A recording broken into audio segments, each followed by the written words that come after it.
Copy करे south वाला मेरा एटीट्यूड के सुनो और मेरे आगे फेल है हीरोइन बॉलीवुड के कॉपी करे साउथ वाला मेरा एटीट्यूड के हमरा चक्कर में लाइकन पे चले लगे आज फट जाए गोरी तो घर इंग्लिश ड्रेस फट जाए गोरी तो घर इंग्लिश ड्रेस बदमाश होवे जान हमार उत्तर प्रदेश जदि एगो कर देबो पगलिया देश बदमाश होवे जान हमार उत्तर प्रदेश। हाँ तो मुझे भी कम मत समझो।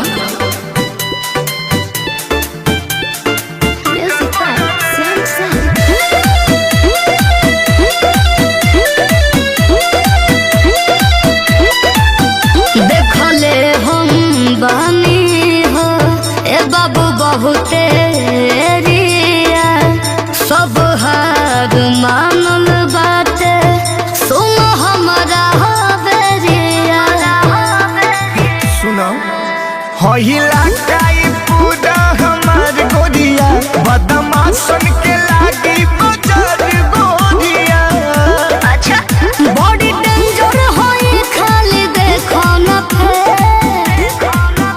आज फट जाए गोरी तो घर इंग्लिश ड्रेस अच्छा फट जाए गोरी तो घर इंग्लिश ड्रेस हाँ। बदमाश होवे जान हमार उत्तर प्रदेश जदि एगो कर देबो पगलिया देश बदमाश होवे जान हमार उत्तर प्रदेश।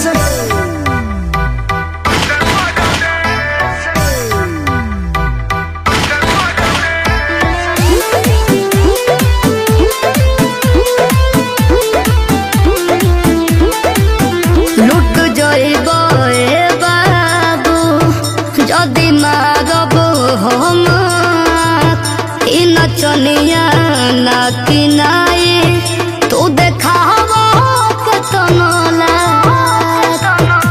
सुनो बुझ सरवे सचिन के इशारा जा अच्छा। नहीं यूपी में आईबो दोबारा जान जाइबो हम पीछा के बाबू कले बच के रहियो। सुन फट जाए गोरी तो घर इंग्लिश ड्रेस हाँ। फट जाए गोरी तो घर इंग्लिश ड्रेस चलो ना। बदमाश होवे जान हमार उत्तर प्रदेश अच्छा। जदि एगो कर देबो पगलिया देश बदमाश होवे जान हमार उत्तर प्रदेश।